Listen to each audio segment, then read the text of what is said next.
días a todos. Bueno, por problemas técnicos hemos perdido un tiempo muy valioso. Voy a convertir mi ponencia original en algo mucho más breve. No tengo ni media hora para hablar del tema, porque no quiero dejar de decirles muchísimas gracias por su amable invitación. Espero que tengan una buena experiencia en mi país y que esta reunión sea de todo provechosa para todos ustedes. Bien, me toca hablar de Europa vista por los europeos. ¿Cómo los europeos de hoy percibimos el entorno en el que estamos viviendo? En primer lugar, nunca hay que olvidarlo, todos nosotros somos resultado de nuestra historia, la historia de nuestros padres, de nuestros abuelos, de nuestros bisabuelos. Aquellos que proceden de América Latina serán como nosotros los europeos, pero habrán tenido experiencias distintas. No digamos aquellos que proceden de China, o que proceden de la India, o que proceden de Irak. Cada cual tiene su entorno y de ese entorno depende en muchísimos sentidos. ¿Qué cosas de la historia reciente de Europa nos afectan de forma definitiva a la hora de avanzar en el proceso de creación de una Europa unida, a la hora de tratar de encontrar cuál es nuestro lugar en un mundo crecientemente globalizado? Bien, en la primera mitad del siglo XX, los europeos tuvimos dos guerras mundiales, que fueron dos gigantescas guerras civiles, y la segunda la rematamos con la Shoah y con el Gulag. El Gulag produjo aún más muertes que la propia Shoah. Comprenderán ustedes que una cultura que ha vivido en tan poco tiempo experiencias tan tremendas, tan duras, no puede salir de esas experiencias como si nada hubiera ocurrido. No podemos volver a la normalidad, porque ya no hay normalidad. El proyecto intelectual de Europa, que tiene dos hitos capitales, la gran revolución intelectual del siglo XIV, el Renacimiento, y la gran revolución intelectual del siglo XVIII, la Ilustración, nos dotaron de unos valores, de unos objetivos, de unos medios que finalmente nos llevaron al desastre. Por lo tanto, la primera conclusión que tenemos que sacar de esta primera mitad del siglo XX, de estas guerras mundiales, de la Shoah, del Gulag, es una drástica falta de confianza en nosotros mismos, o más en concreto, en los fundamentos de nuestra cultura. Nosotros siempre decimos que Europa es el resultado, por una parte, del mundo judeocristiano, que tiene que ver con valores y con un espíritu crítico, y del mundo grecolatino, que tiene que ver con la razón, con la ciencia. El resultado de la primera mitad del siglo XX es que desconfiamos profundamente de nuestros valores y desconfiamos profundamente de la capacidad racional para entender la realidad, sobre todo cuando la realidad va más allá del ámbito físico, químico o matemático. No estamos cuestionando la ciencia clásica, sí nuestra capacidad de entender el ámbito de la filosofía, o más en general el ámbito de las ciencias sociales. Por eso, la reacción básica que tuvimos los europeos al concluir la Segunda Guerra Mundial, después de descubrir lo que había pasado en los campos de exterminio, viendo lo que estaba pasando en el Gulag soviético, fue tratar de superar aquellas razones que nos habían llevado a esos desastres. Y básicamente detectamos dos. La primera es el nacionalismo, la segunda, la lucha de clases. ¿Cómo garantizar la paz? ¿Cómo devolver a Europa cierto equilibrio psicológico, cierto sentido de la medida después de lo que hayamos vivido? Básicamente las estrategias fueron dos y complementarias. Uno, superar el nacionalismo característico de los Estados-nación europeos mediante el proceso de integración europea. Es decir, la Unión Europea no es el resultado de un idealismo europeísta, es la respuesta al nacionalismo que nos había llevado a dos guerras mundiales.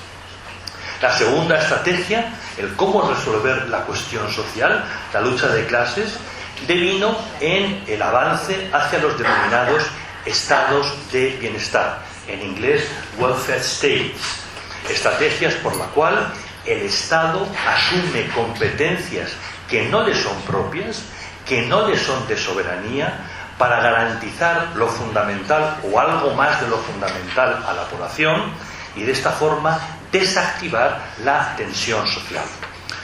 De hecho, el proceso de integración europea va íntimamente unido al desarrollo y creación de los estados de bienestar. Esa es la forma europea de adaptarse a la segunda mitad del siglo XX. Podríamos decir que esa es la European Way of Life, frente a una mucho más liberal, en el sentido europeo español de la palabra, no en el sentido anglosajón, mucho más individualista de Estados Unidos a la hora de afrontar estos temas. Bien, nosotros en los años 50, en los años 60, conseguimos ir avanzando paulatinamente. Recuperamos parte de nuestros valores morales, parte de nuestra conciencia histórica. Parecía que éramos capaces de reconstruir Europa a pesar de los pesares, a pesar de la conciencia de nuestra culpabilidad colectiva por haber provocado ese formidable desastre que fue la primera mitad del siglo XX. Y así fue hasta que se produjo el gran hecho histórico que conectaba con el final de la Segunda Guerra Mundial. Me refiero al derribo del muro de Berlín, la consiguiente desintegración de la Unión Soviética y, por lo tanto, el hecho de que sociedades eslavas, magiares o latinas que habían quedado bajo el control de la Unión Soviética pudieran incorporarse al proceso común de la construcción europea, el fin de la Guerra Fría y el inicio de una nueva etapa. Todos podemos entender que fue un hecho feliz saber que esos otros europeos podían unirse a nosotros y juntos avanzar. Eso, digamos, es una reacción normal, individual, moral. Pero cosa muy distinta es el arte o ciencia de la gestión de la política. La política es un ejercicio de realismo cotidiano y la política busca la paz mediante el equilibrio. El derribo del muro de Berlín implicaba el fin del modelo de equilibrio político establecido al final de la Segunda Guerra Mundial, por lo cual una Alemania rota, dividida, tenía un tamaño y una capacidad semejante a la de la República Francesa o a la del Reino Unido. Teníamos un liderazgo, por lo tanto, a tres, seguido por otros países como España, como Polonia, con algo menos de población. La unificación o reunificación de Alemania implicaba que 20 millones más de alemanes se incorporaban a una Alemania unida y consiguientemente se volvían a colocar sobre la mesa temas de orden estratégico característicos del siglo XIX. ¿A qué me refiero? En el siglo XIX, el príncipe de Bismarck, líder político de Prusia, logró la unificación de Alemania y, tras derrotar a Francia en la batalla de Sedan, en el Salón de los Espejos del Palacio de Versalles, proclamó el Segundo Imperio, el Segundo Reich. El Segundo Reich recupera del Primer Reich la centralidad de Europa, lo que en alemán se denomina la Mitte de Europa, que es un elemento fundamental para entender la política internacional en Europa. Eso quiere decir que los germanos, entre el Rin y el Danubio, establecían un pilar que separaba a un lado eslavos y magiares, a otro lado latinos y anglosajones, buscando por lo tanto un distinto equilibrio de poder. La posibilidad de que el proceso de integración europea se viniera abajo por la emergencia de una Alemania fuerte llevó al presidente de la República Francesa, señor Mitterrand, y a la canciller británica, la señora Thatcher, solicitar al entonces líder soviético, Gorbachev, que reprimiera las manifestaciones tanto en Alemania del Este como en otros países para mantener el muro en pie. El muro era un atentado contra las libertades, pero el muro era un pilar del equilibrio europeo. Evidentemente todos conocemos el final de la historia. El señor Gorbachev no quiso derribar el muro porque esa estrategia no había funcionado en Budapest en 1956, ni había funcionado en Praga en 1968. Iniciábamos una nueva etapa. ¿Cómo reaccionar ante esa nueva etapa caracterizada por la inevitable hegemonía alemana? Bien, franceses y británicos trataron de llegar a un acuerdo y, como es normal a lo largo de la historia, solamente son capaces de llegar a acuerdos cuando las cosas están francamente mal. Sencillamente, François Mitterrand lo que planteó fue: tenemos que avanzar muy deprisa para lograr la unidad europea, porque de otra manera se consolidará un gran pilar alemán. La señora Thatcher lo que respondió es: si para disolver Alemania hay que disolver el Reino Unido, nosotros en este juego no entramos. En Francia lo que dijo: bueno, vamos a disolver Alemania, pero no disolveremos la República Francesa. ¿Eso cómo se hace? Eso no se hace. Y por eso estamos como estamos. El juego no fue muy limpio por parte de Francia y iniciamos un proceso lleno de ambigüedades. El Tratado de Maastricht, que es el principio del proceso en el que nos encontramos, concluido con el Tratado de Lisboa, lo que establece es dar un gran salto adelante, fundamentalmente en tres áreas. Una moneda común, como paso previo a una economía más común. En segundo lugar, la libertad de movimiento de las personas, lo que implica mayor coordinación policial y judicial. Y en tercer lugar, una dimensión exterior común, política exterior común, política de defensa común. Es decir, se planteaban temas de estricta soberanía.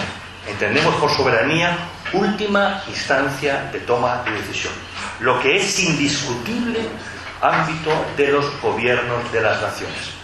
Bien, se logró evitar un área marco, que la moneda alemana fuera la moneda de referencia, pero no se dotó a ese espacio de las competencias e instituciones suficientes para lograr de verdad un área monetaria común. ¿A qué me refiero? Si nosotros queremos tener una moneda común, necesitamos tener al mismo tiempo una política fiscal común.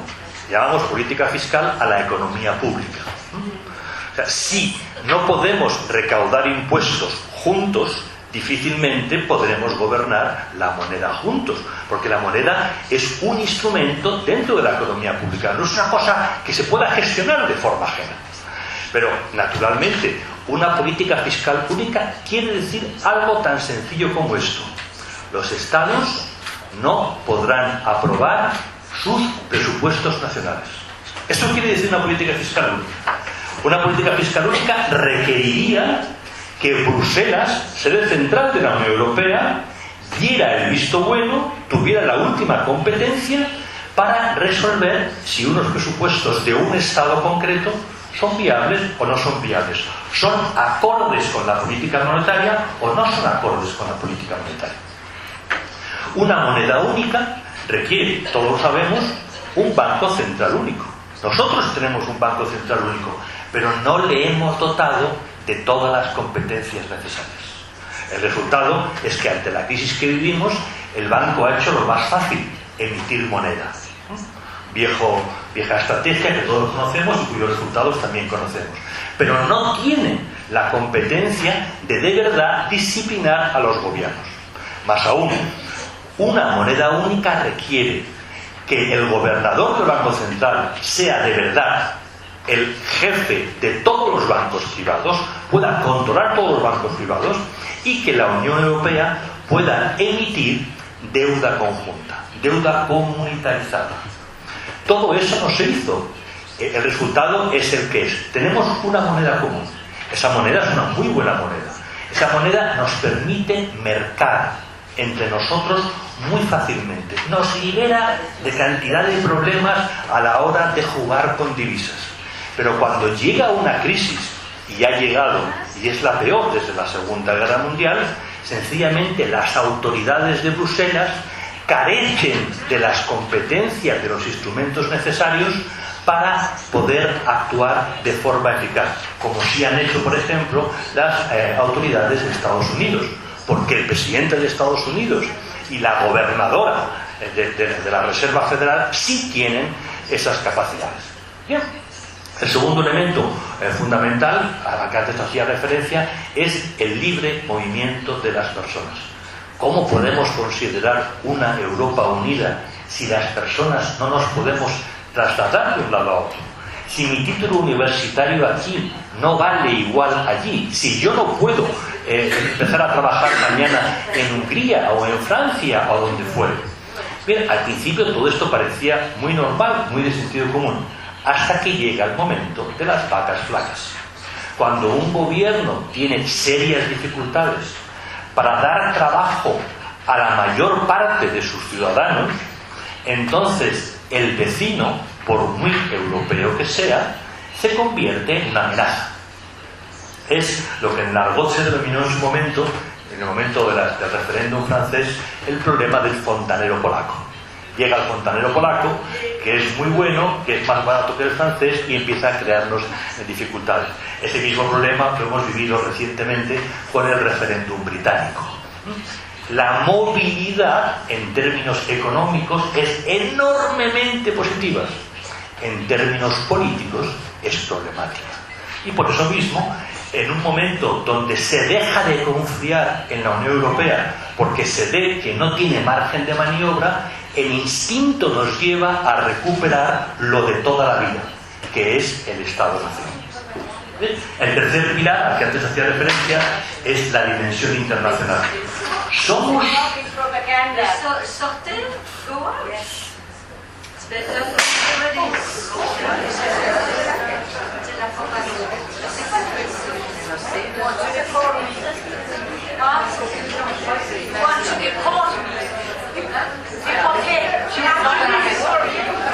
Que no es de las nuestras, no sé quién es esta señora.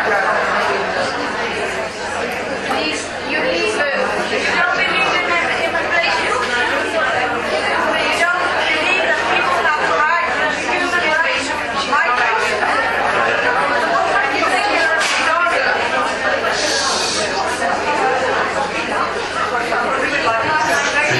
Seguimos adelante. Seguimos adelante. No sé qué ha entendido esa buena señora, en cualquier caso, estoy tratando de explicar las posiciones. Seguimos adelante. El tercer tema al que hacía referencia es lo relativo a política exterior, política de defensa. Es evidente que si la Unión Europea es toda ella conjuntamente una entidad de una formidable capacidad económica, necesita dotarse de un ámbito de política exterior y de política de defensa. Es una cosa obvia. Si yo estoy exportando a todo el mundo, necesito tener embajadores que están defendiendo sencillamente este tipo de políticas. Bien, ahí el problema que nos hemos encontrado es que las diferencias entre unos países y otros, consecuencia de su propia historia, no estamos hablando de prejuicios ideológicos o de posiciones ideológicas enfrentadas, sencillamente cada país europeo ha tenido su propia historia y como consecuencia de su propia historia hay países que tienen una vocación más neutralista y hay países que tienen una vocación más intervencionista. Todo eso es normal, todo eso es la historia, todo eso es la vida, pero finalmente resulta muy complicado dar forma a una única política exterior y de defensa que pueda representarnos a todos. De ahí que el tema se haya quedado paralizado. Resultado de todos estos pasos a los que he hecho referencia es que hoy muchos europeos empiezan por primera vez a tener serios prejuicios respecto a la Unión Europea. Se dice, bueno, hemos confiado en Bruselas, pero Bruselas no está solucionándonos los problemas. Esto es francamente injusto, porque Bruselas hace aquello que puede hacer. Las autoridades de la Unión Europea en Bruselas actúan desde las competencias que nosotros, los Estados-nación, le hemos entregado. No podemos pedirles que violen la ley y hagan lo que querrían hacer, pero el resultado es sencillamente que en estos momentos es creciente el número de personas que mantienen la posición crítica. A todo ello, evidentemente, tenemos que sumar determinados procesos que no son estrictamente europeos y que hemos visto, por ejemplo, reflejados en las elecciones norteamericanas recientemente. El proceso general de globalización es una realidad. Es una realidad cómo va cogiendo velocidad. Es una realidad como la globalización permite el desarrollo económico. Pero en ese permitir el desarrollo económico, lo que ocurre es que los sectores económicos cambian con gran facilidad. No podemos decir que la globalización genera pobreza, porque en términos numéricos brutos es exactamente lo contrario, genera riqueza. Lo que sí genera es que en un tiempo muy breve un sector, una línea de trabajo económica se venga abajo, mientras otra a una gran velocidad emerja. Esto tiene evidentemente implicaciones sociales. Mucha gente que tenía un trabajo normal y que confiaba en que eso pudiera seguir adelante, sencillamente se queda en el paro. Hay sectores sociales numerosos que han quedado en el lado de los perdedores. Porque hay perdedores, la economía mejora, pero hay perdedores por el cambio acelerado. Eso ha ocurrido en Estados Unidos y evidentemente ha sido uno de los temas capitales de la campaña electoral. Pero eso está pasando igual aquí. Pasa igual en España, pasa igual en el Reino Unido, pasa igual en Francia, pasa igual en Alemania. Eso es sencillamente un signo de los tiempos. Para acabar ya, antes de que Eva me llame seriamente al orden, me quedan solo 5 minutos, solo repasar que los europeos, que en estos momentos estamos viviendo una experiencia no muy agradable, porque nos hemos quedado sin guión, no tenemos muy claro cómo enfrentarnos al futuro. Esto lo estamos viviendo en una etapa donde la filosofía de referencia es un pensamiento de orden postmoderno, es decir, que ya no tenemos las creencias de antaño. Hay una duda respecto a los valores de referencia, hay una duda sobre nuestra capacidad de entender la realidad, lo cual nos lleva a buscar permanentemente a través del diálogo los acuerdos, pero acuerdos sin valores son muy complicados de hacer. Y ello, además, nos ocurre en un marco geográfico o geopolítico muy complicado.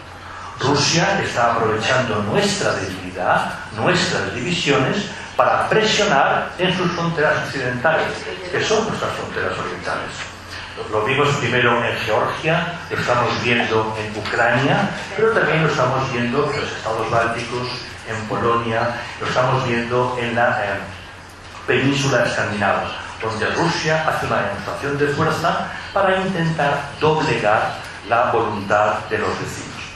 Estamos viviendo, como no, la crisis interna, la gran guerra civil dentro del Islam, entre formas distintas de vivir el Islam. Eso es guerra, eso es conflicto, eso es hacer saltar las fronteras existentes. No tenemos muy claro que las fronteras de Irak o las fronteras de Siria, las que hemos conocido, puedan mantenerse.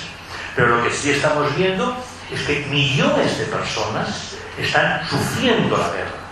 Y esos millones de personas, como es normal, tratan de encontrar un refugio. La guerra les empuja, y les empuja naturalmente hacia donde mejor pueden estar, que es hacia el estado de bienestar europeo. Hemos vivido momentos muy tensos en el vínculo entre Turquía y Grecia. Estamos viviendo momentos muy difíciles entre Libia e Italia, y vamos a vivir momentos muy complicados los próximos años entre Marruecos y España. De nuevo, no estamos hablando de buenos y malos, estamos hablando sencillamente de que la gente quiere vivir, la gente quiere tener una expectativa de vida. Todo el sur del desierto del Sáhara, es decir, desde Mauritania hasta Etiopía y Somalia, lo que llamamos el Sahel, toda esa enorme franja está poco habitada, los estados son muy débiles y los islamistas se están haciendo fuertes en esta zona. En la medida en que se hacen fuertes y hay violencia, la inversión internacional evidentemente va a decrecer. Nadie mete dinero en un lugar inseguro, donde el Estado es débil y donde hay violencia. Si no hay inversión, los jóvenes tendrán que emigrar. Por lo tanto, o somos capaces nosotros de verdad de estabilizar la zona para que la inversión pueda llegar y a través de la inversión se creen puestos de trabajo, o si no, esos jóvenes van a emigrar hacia el norte. Uno de los hechos capitales en esa parte del mundo en los últimos años ha sido el efecto de la medicina sobre las familias. Las mujeres han dejado de morir por infección postparto. Los niños han dejado de morir en los siguientes meses o primeros años después del nacimiento. Lo que quiere decir que millones de chavales con 16, 18, 19 años, sin suficiente educación, pero con ganas de vivir, tienen que buscar una oportunidad. Y no la están encontrando en sus países y no van a viajar hacia el sur, van a viajar hacia el norte. Por lo tanto, tenemos un muy serio problema. Precisamente cuando somos nosotros los europeos más débiles, cuando nuestra relación con Estados Unidos se ha complicado en gran medida por la culpa de los europeos. Nosotros no hemos votado ni a favor ni en contra de Donald Trump, pero el divorcio entre Europa y Estados Unidos por temas de seguridad no lo ha creado Donald Trump. Esto viene de muy atrás y viene de que los europeos no hemos hecho el esfuerzo que teníamos que hacer en temas de seguridad y defensa. Hemos sido como adolescentes encantados de criticar a mamá, que en cualquier caso nos iba a resolver el problema. Y ahora mamá se ha hartado de nosotros, ha dicho, cariño, ya eres mayorcito, up to you, búscate la vida. Y nos va a tocar buscarnos la vida y no va a ser muy fácil. Bueno, creo que ya he consumido el tiempo que Eva me había concedido. Muchas gracias.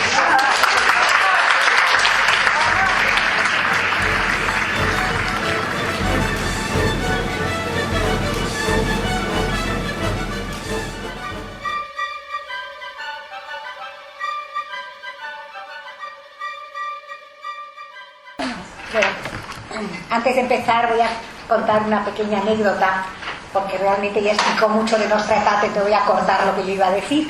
Hablando del desconocimiento de los judíos en España, el colegio que yo dirigía era un colegio que tenía muchos niños no judíos, y en un momento dado una madre no judía que tenía a sus niños allí me llama desesperada y me dice, por favor, ¿puedo hablar con Shabbat?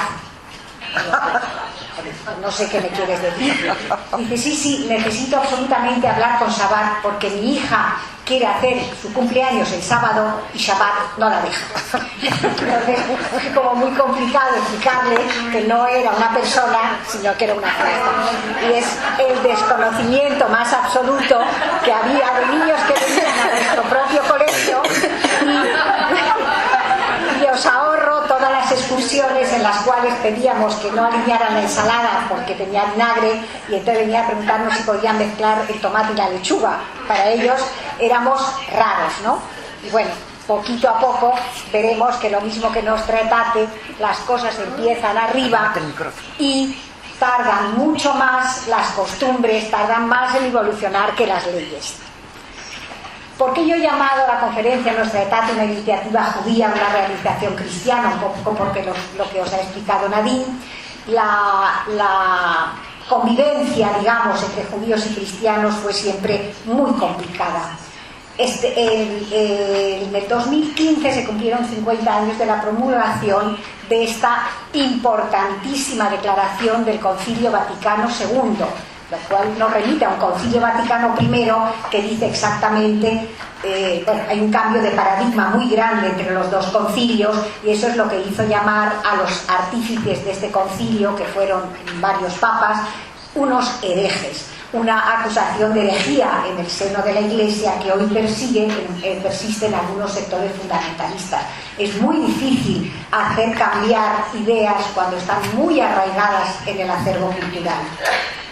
Nuestra etapa nace en una época y un clima de hostilidad, incluso de vergüenza por la Iglesia Católica de haber asistido a la masacre del Holocausto de una manera llamémosla indiferente. Es verdad que era muy difícil hacer cosas, pero hay un sentimiento de culpabilidad. Nostra Aetate dedica el capítulo 4 casi exclusivamente a los judíos, aunque no es una declaración hecha solo para los judíos, porque destaca los valores positivos del Islam, habla muy positivamente de los hinduistas y los budistas, pero realmente dedica sobre todo se dedica a hablar de los que vamos a llamar a partir de ahora los hermanos mayores. No olvidemos, os paso la siguiente. I tried, ¿qué pasa? ¿Qué no pasa? Así pasa. All what I put in purple, I tried to put it in English. It's not in a very good English, but at least you can have an explanation. ¿Okay? Entonces, habrá que esperar siglos para oír la proclama de San Juan 23, soy José, vuestro hermano. En esta misma declaración, en este mismo concilio, hay otra declaración muy importante que merece ella sola una conferencia, que es la Declaración Dignitatis Humanae. Por primera vez se va a poner la dignidad humana por encima de las religiones. O sea, no eres respetable en tanto que cristiano o judío, eres respetable en tanto que ser humano. También, como os ha explicado Nadine, esa nueva teología intenta eliminar un montón de palabras, de textos ofensivos, de acusaciones, la peor que se puede hacer un pueblo, la famosa acusación de deicidio que consta ya en el Evangelio de San Mateo. Es claro que Nostra Aetate va a cambiar, no sé por qué hay esto, va a cambiar tres paradigmas. En primer lugar, va a quitar la famosa acusación de teicidio que tanto daño nos ha hecho. En segundo lugar, va a reconocer que ha habido una alianza primigenia anterior a la alianza de los cristianos con Dios, porque hasta ahora los judíos eran, digamos, los que detentaban esa primera alianza, y como sabéis, San Agustín dijo que a los judíos había que despreciarlos, pero no había que matarlos porque ellos validaban esa primera alianza. Eran un poco el testigo de que Dios se había manifestado, porque si no olvidemos que Jesucristo nace en tierra judía, predica la ley judía, nace de una virgen judía y además dice que no viene a cambiar la ley, sino que viene a aplicarla. Insisto, es un cambio de paradigma tan radical que es muy difícil de entender. Es como si de repente nosotros nos dijeran que montones de cosas que eran sagradas para nosotros han dejado de serlo. Y es lo que se mama con la leche materna, es muy difícil de olvidar, de no pensar más en ello. Y es precisamente, si lo pensamos, que la Torá es parte de ambos textos, que Jesús viene a aplicar la ley judía, que Jesús era un judío tanto como todos sus apóstoles, que hasta el IV siglo, y eso es algo muy curioso que muy poca gente sabe, coexisten judíos que se han convertido al cristianismo y a quien se les exige la circuncisión, y judíos gentiles, porque claro, cuando llega un momento en que San Pablo, que también es un converso, sabéis que San Pablo, haciendo el camino, es un Saulo de Tarso, hace el camino de Damasco y de repente tiene una revelación, y de ser perseguidor de cristianos se convierte en perseguidor de judíos. Entonces Saulo de Tarso se empieza a doctrinar a los gentiles. Estos, en cambio, rehúsan, como es evidente y bastante comprensible, rehúsan la circuncisión, con lo cual ellos están exentos. Hasta el siglo IV coexisten dos tipos de cristianos: los circuncidados, como Jesucristo, y los no circuncidados, que son todos los gentiles o los paganos.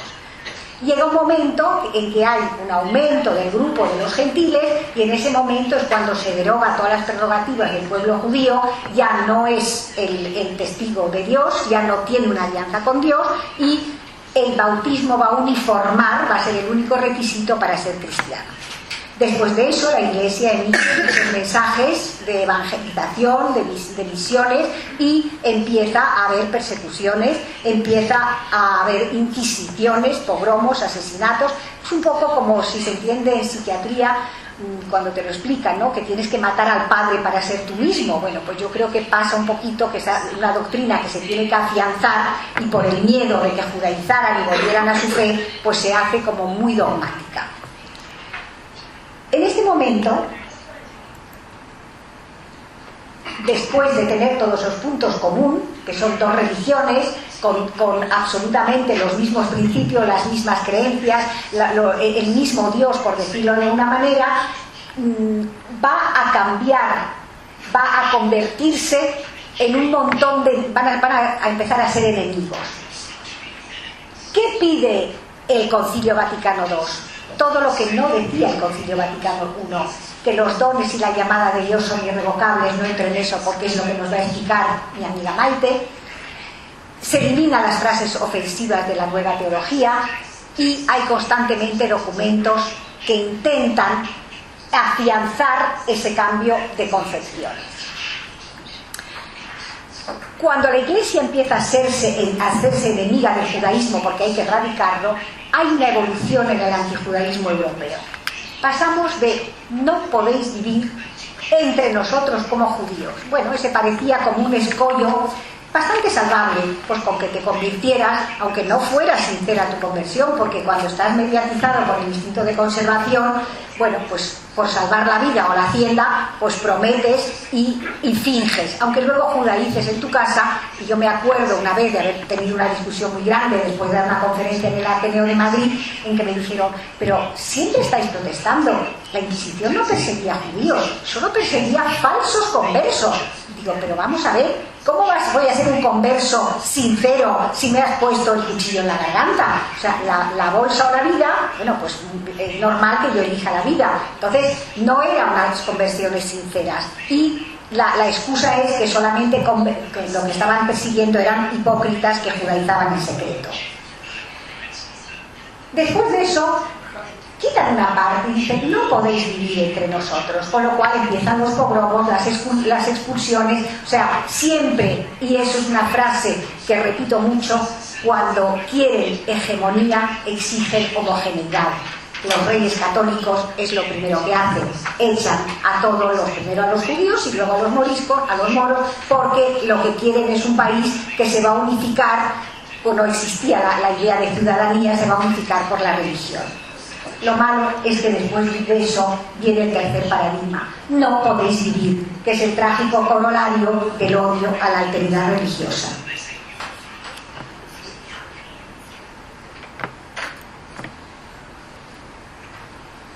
Bueno, lo había puesto en inglés, lo siento. Cuando las persecuciones se hacen terribles, surgen muchas instituciones que intentan hacer algo. Pero a partir de la Primera Guerra Mundial hay un luchador visionario, un francés, que era historiador. Yo, cuando era pequeña, estudiaba en los libros los Malais Jacques, los que hayan estudiado en Francia habrán estudiado en estos libros, y él era uno de los coautores. Se da cuenta que la historia está muy tergiversada, que se generan odios, enemistades. Entonces, él pretende dar ecuanimidad a la historia y automáticamente se da cuenta que también hay que dar ecuanimidad a los textos religiosos. Él se relee y se lee todos los evangelios para, junto con su amigo Charles Péguy, él, digamos, que lucha cuando acusan al oficial francés Dreyfus, que todos habréis oído hablar de él, que le acusan de una doble lealtad, falsamente. Él lucha y es ayudado por este grandísimo poeta francés Charles Péguy, que es un escritor católico, que ambos abogan primero por mejorar relaciones entre naciones, por ejemplo con Alemania, pero luego después, cuando él se lee todos los evangelios, detecta muchísimas expresiones que suscitan odio y que culminan en el genocidio de los pueblos. Decía Elie Wiesel que el matar a seres humanos es la última consecuencia de una pobreza de espíritu que lo que pretende es dominar. Entonces ese desprecio por la vida humana es casi la escala más baja, bueno, es la escala más baja a la que podemos llegar. Cuando Él escapa, como os ha contado, porque él es cogido con toda su familia, internado en el campo de Nancy, acaba en Auschwitz, mueren su mujer y su hija, y él vuelve a Francia solo con su hijo destrozado y dispuesto, con su obsesión, a rebatir todos esos contenidos y a buscar un acercamiento entre dos religiones que tienen tantos puntos en común. En Seelisberg organiza una conferencia en 1948. Todo esto es lo que él va a buscar, la enseñanza del desprecio en todos los textos, porque él ve que ni en Jesús ni en Pablo, que fueron los dos primeros en dictar la doctrina, no hay enseñanzas ofensivas para los judíos, pero después muchas, como San Juan, que habla del pueblo judío como hijo del demonio, San Agustín, San Mateo, y sobre todo lo que decía el Concilio Vaticano I: fuera de la Iglesia no hay salvación.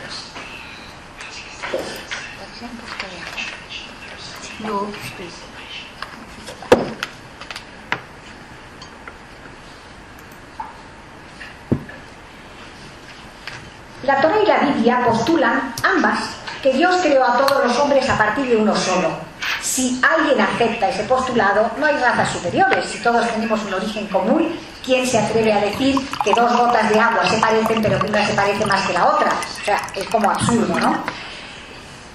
Si además todos provenimos de un solo hombre y un solo hombre generó la humanidad, matar a un solo hombre también significa matar a toda la humanidad, pero también salvarlo significa salvar a toda su descendencia.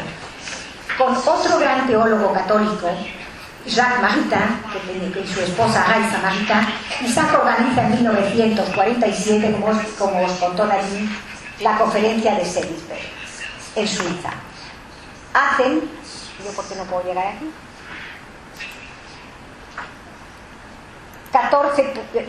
10 puntos que luego serán estudiados posteriormente y recuperados por el papado. En ese momento se hace el Consejo de Judíos y Cristianos y cuando ellos establecen esos puntos, ese Consejo Internacional de Cristianos y Judíos de 19 países, van a expresar su dolor por la Shoah, van a denunciar el antijudaísmo como un pecado contra Dios y un gran peligro para la civilización y sobre todo van a instar a la Iglesia a reformar sus concepciones. Isaac trabaja con Pío XII para reformar partes de la liturgia, pero no obtiene muchos resultados. Pero es Juan XXIII que va a quitar de la oración de los viernes la palabra pérfidos judíos. Cuando empiezan a pelear para poder llevar esos puntos a la cúpula de la Iglesia Católica, pérfidos, sí. Hay muchos problemas. El problema fundamental es que, a pesar de que Juan XXIII hace una encíclica maravillosa donde ya habla de dignidad humana y empieza a querer hablar de libertad religiosa, se encuentra con la oposición y el miedo de los obispos que trabajan en Oriente Medio porque saben que va a haber represalias contra las minorías cristianas. Pero debajo de todo eso también subyace, porque estamos ya en 1960 y algo, subyace el miedo, primero, de relaciones entre Israel y la Santa Sede, y segundo, el que si el cristianismo avala que el judaísmo ya no es una religión hereje, pues le quitaría también el estigma de tener que ser un pueblo errante y validaría su instalación en Palestina. Con lo cual los árabes estaban muy poco favorables a esa validación cristiana del judaísmo.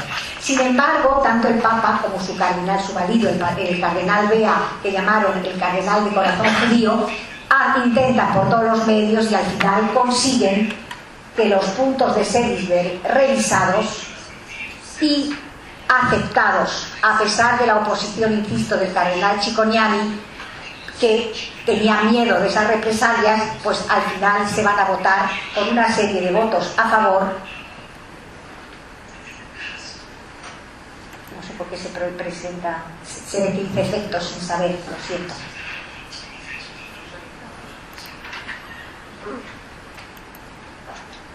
Estos son los artífices de la reconciliación y que al evolucionar mucho más lentamente, eso se queda en la cúpula durante más de 50 años. Hoy es cuando poco a poco nos damos cuenta que la Declaración de los Derechos Humanos aportó muchos beneficios porque intentó demostrar que los parámetros de marginación, el sexo, la religión, las opciones políticas, no son elecciones que hacemos, esos son el contexto cultural donde nacemos y la familia donde estamos, que son los que nos van a marcar. Que además la fidelidad a nuestras raíces es un motivo de alabanza y no de escarnio, que las creencias ajenas son tan respetables como las propias y que todas las religiones son igualmente respetables y que no se le puede pedir a todo el mundo que haga actos que no están en sus registros religiosos. Por supuesto, el ser humano ya es lo más importante.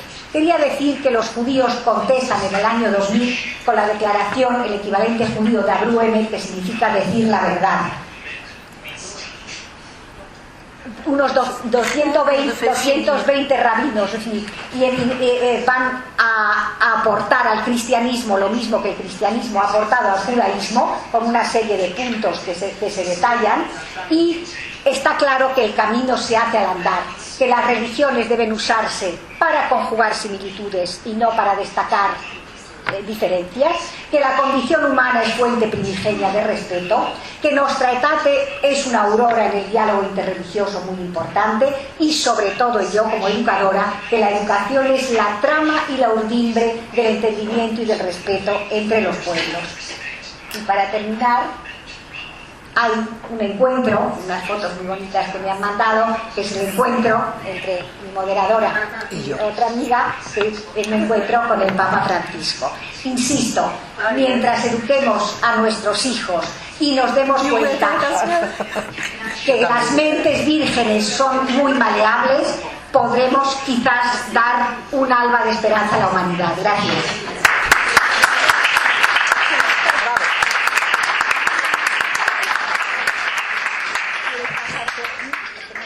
En primer lugar, quiero agradecer a la organización que me haya invitado a participar en esta conferencia europea.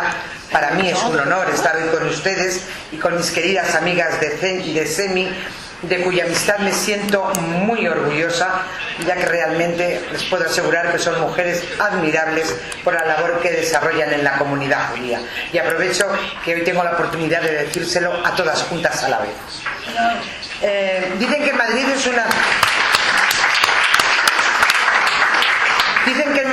es una ciudad donde nadie se siente forastero.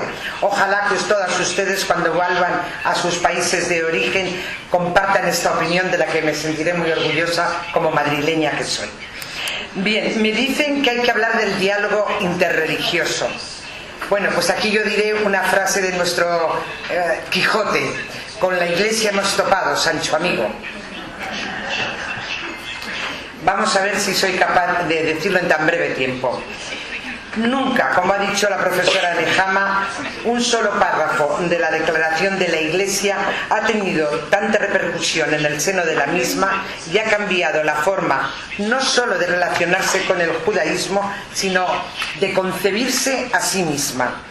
Porque así es el párrafo cuarto de la Declaración Conciliar Nostra Aetate, promulgada el 28 de octubre de 1965. El párrafo es realmente breve, pero lleno de significado. Dice así: al investigar el misterio de la Iglesia, este Sagrado Concilio recuerda el vínculo con que el pueblo del Nuevo Testamento está espiritualmente unido con la raza de Abraham. Pues en la Iglesia Cristo reconoce los comienzos de su fe y de su elección. Se encuentran ya en los patriarcas, en Moisés y en los profetas, conforme al misterio salvífico de Dios. Además, la Iglesia, que reprueba cualquier persecución contra los hombres, consciente del patrimonio común con los judíos e impulsada no por razones políticas, sino por religiosidad, deplora odios, persecuciones y manifestaciones de antisemitismo de cualquier tiempo y persona contra los judíos. Me he permitido leérsela porque no si todas ustedes la conocían. Una de las primeras consecuencias quiero decirles que para iniciar el diálogo interreligioso, para los cristianos, lo primero que hubo que hacer entender es que la carta de San Pablo a los romanos, cuando habla en el número 11, el versículo 17 y 18, tenían que entender muy bien qué es lo que decía. Y es: tú, se dirige a los cristianos, un ramo de olivo silvestre fuiste injertado para compartir la rica raíz del olivo. Recuerda que no eres tú quien sostiene la raíz, sino la raíz la que te sostiene.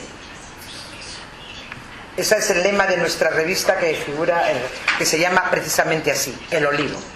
Eso es lo primero para comenzar un diálogo interreligioso. Una de las primeras consecuencias, como les decía, de Nostra Aetate y por extensión del Concilio Vaticano II, es que invita al encuentro entre las religiones, sin caer en la indiferencia, en el desprecio, pero tampoco en el sincretismo. Sin renunciar a las propias convicciones, pero tampoco sin descalificar la de los demás. Esta actitud es lo que llamamos diálogo, y será la piedra angular de las relaciones de la Iglesia con otras confesiones, y muy especialmente, por supuesto, con el judaísmo.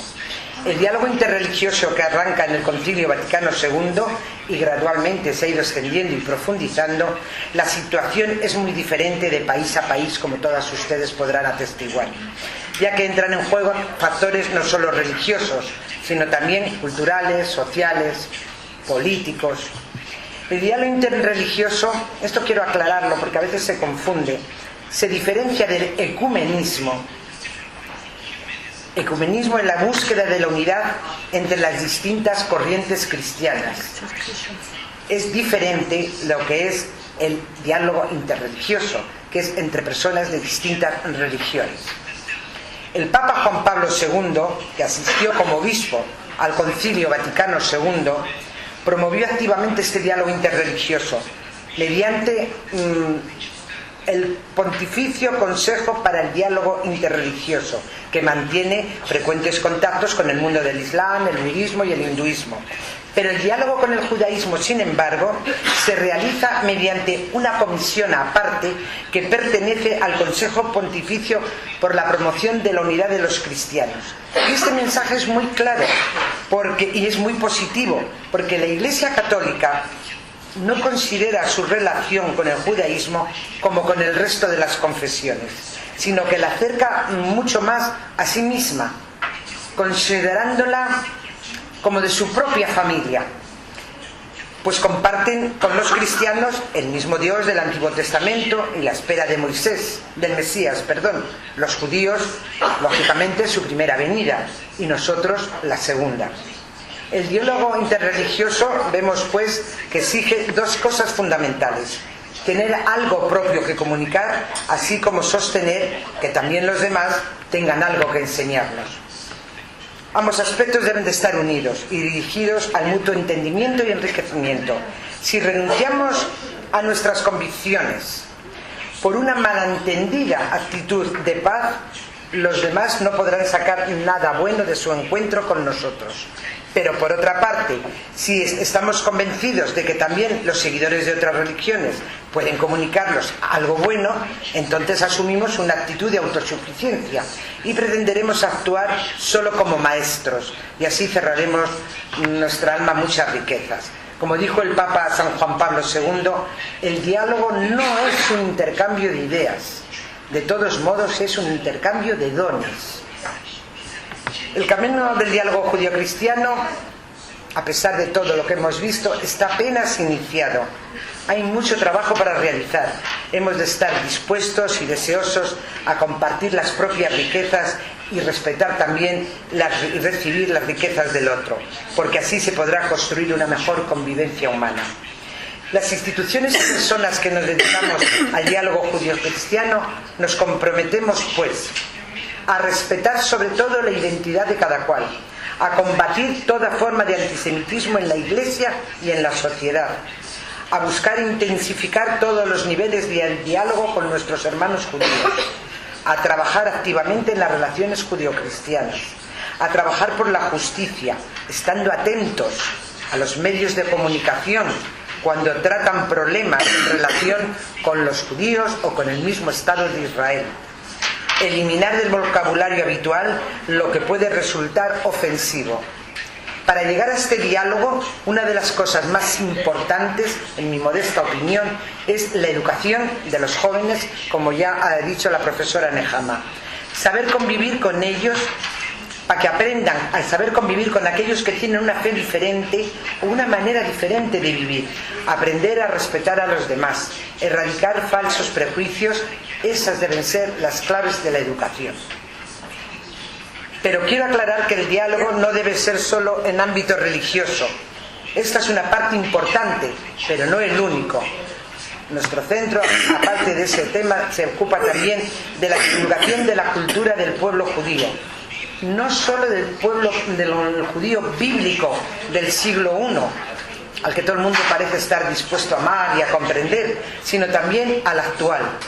Es un medio indispensable para proporcionar a la gente que se acerca al diálogo judío-cristiano por primera vez una mejor comprensión de la realidad. Pues según dijo uno de nuestros sabios, solo se puede amar aquello que se conoce. En julio de 2009, la ICCJ, una de las organizaciones más veteranas y prestigiosas para el diálogo judío-cristiano, hizo una llamada a judíos y cristianos y a todas las personas de buena voluntad, publicando 12 puntos importantes para guiar las relaciones en el futuro. Y lo hizo de la siguiente manera. A las comunidades cristianas las llamó a combatir el antisemitismo, ya sea racista, religioso o de cualquier otra índole, a promover el diálogo interreligioso con los judíos, a desarrollar una comprensión teológica del judaísmo y a rezar por la paz en Jerusalén. A las comunidades judías, en cambio, las llamó a reconocer los esfuerzos cumplidos por numerosas comunidades cristianas a finales del siglo XX para reformar su actitud frente a los judíos, revisar los textos judíos y la liturgia a la luz de estas reformas cristianas, a saber diferenciar entre la crítica imparcial al Estado de Israel y el antisemitismo.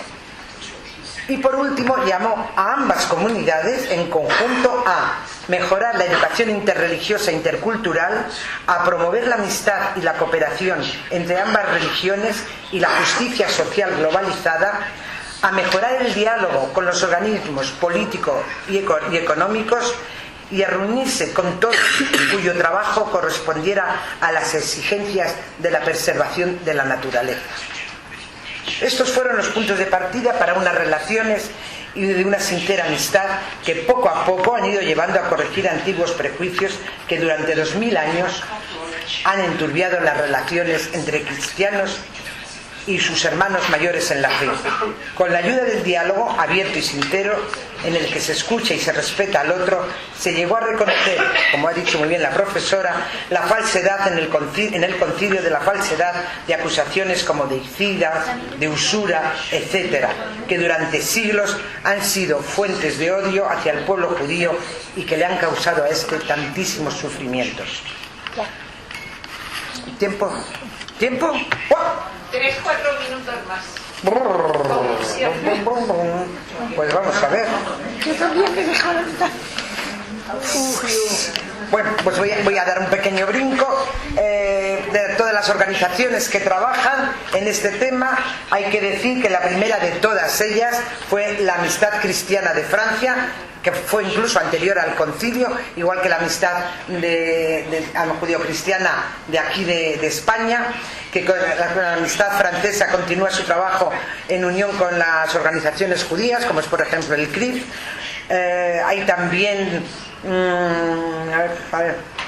en Bélgica, en honor a mi amiga, judíos y cristianos se reúnen en la casa de Ana Frank para estudiar juntos las lecciones aprendidas de acontecimientos pasados y para purificar la enseñanza cristiana y otros temas. Hay muchas otras organizaciones, como en Holanda, en el Reino Unido, Brasil, Costa Rica, Argentina, Uruguay, Polonia. En Polonia, por ejemplo, que trabajan todas en esta misma línea. En Polonia, tengo entendido que se abrió en el año 1992 un centro de diálogo y encuentro en Oświęcim, donde se organizan jornadas de estudio para una justa comprensión de lo que significa significa Auschwitz hoy en día. En los Estados Unidos está la National Conference of Christian Youth, que cuenta con la colaboración de organizaciones judías como la Enai Brit o la American Jewish Committee o la Anti-Defamation League. La Comisión Mixta de Judaísmo y la Iglesia Católica se reúne cada 2 años por expertos judíos y cristianos. A ver, me tengo que saltar muchas cosas. Perdona, Maite. Sí, porque he trabajado para hacerlo y ahora mira. Bueno, como a lo mejor son así de valientes y hasta las publican lo que hemos escrito y todo. Lo podrán tener. Bien, tengo que decir que quiero decirlas. No nos engañemos, queda todavía mucho que hacer. El despertar en toda Europa de grupos neonazis, la presencia todavía viva de antiguos prejuicios y crímenes rituales en muchos ámbitos de la sociedad exigen que vigilemos el trabajo, sobre todo en lo que se refiere, vuelvo a insistir mucho, en la enseñanza a la juventud. Por otra parte, bueno, sí que tengo que hablar, aunque no sea unos 2 minutos, lo que se ha citado de los nuevos documentos que han salido en diciembre del año 2015, en el que se pide... Bueno, tengo que hablar del Papa Francisco, porque si no, nuestras amigas argentinas no me lo van a perdonar. Él, a los 8 meses tan solo de haberse subido al papado, hizo una exhortación, la conocida como Evangelium Gaudium, en el que citaba este punto: la Iglesia, que comparte con el judaísmo una parte importante de las Sagradas Escrituras, considera al pueblo judío de la Alianza y su fe como una raíz sagrada de la propia identidad cristiana. Uno de los más importantes puntos del documento, los dones y la llamada de Dios son irrevocables, es aquel en el que hace una especial hincapié, hablando de la misión evangelizadora de la Iglesia, en el que se dice: la Iglesia Católica no actúa ni sostiene ninguna misión institucional evangelizadora dirigida a los judíos. Esto quiere decir a los cristianos todavía recalcitrantes, que se olviden de convertirles a ustedes, que esa no es la tarea. He dicho desde ese punto. Lo cierto es que al mismo tiempo hay que decir que, correspondiendo a ese escrito, 25 rabinos de Europa, Estados Unidos e Israel hicieron una declaración que ya ha sido ratificada por más de 2000 rabinos de todo el mundo, en la que también reconocen teológicamente que el cristianismo es parte del plan de Dios para la humanidad, ya que Dios emplea muchos mensajeros para revelar su verdad, lo cual también consideramos que es muy importante. Y para terminar, solo quiero decirles, ni les voy a hablar de mi centro, ni nada, ni de todo lo que hacemos. Eso ya se lo cuento a la próxima conferencia. En la próxima conferencia. Solo quiero decirles que entre los actos más importantes que ha hecho la comunidad judía, quiero puntualizar uno, en esas relaciones de mutuo acercamiento. No sé si sabrán ustedes que a la muerte del Papa Juan XXIII, en la sinagoga de Madrid, se celebró un Kadish por su eterno descanso. Creo que es la primera vez que esto se hacía o sucedía en una sinagoga. Nosotros procuraremos seguir trabajando en este diálogo, que espero... El acto por los católicos. Como me ha metido tanta prisa, también lo tenía. Bien, lo tenía aquí. Bueno, uno de los últimos actos importantes de esta cooperación tuvo lugar en el año 2015, cuando se celebró el 50 aniversario de Nostra Aetate, en la sede de la Conferencia Episcopal, que se hizo un acto. Pero no podemos olvidar que el acto que organizó la Comunidad Judía de Madrid en el año 2015 en apoyo de nuestros hermanos cristianos perseguidos en Oriente Medio, y que contó con la asistencia e intervención de nuestro arzobispo, presidente de la comunidad judía, el propio señor Gallardón, así como ilustres autoridades, y puedo decirles que el acto tuvo una gran afluencia de público que nosotros agradecimos de todo corazón. Nuestro centro continúa y continuará promoviendo este estudio fructífero que nos lleve a comprender el diálogo judío-cristiano y que nos une a judíos y cristianos, olvidando lo que nos separa y confiando en todo lo que nos une. No olvidemos que ahí afuera hay todavía muchos prejuicios. La labor no es fácil y quizá sea algo utópico, pero yo les aseguro que merece la pena. Hemos de dar un paso al frente y trabajar. Por eso les ruego que me disculpen si me atrevo a decirles que nos preguntemos citando a Gilel cuando él nos enseñaba: si no soy yo, ¿quién?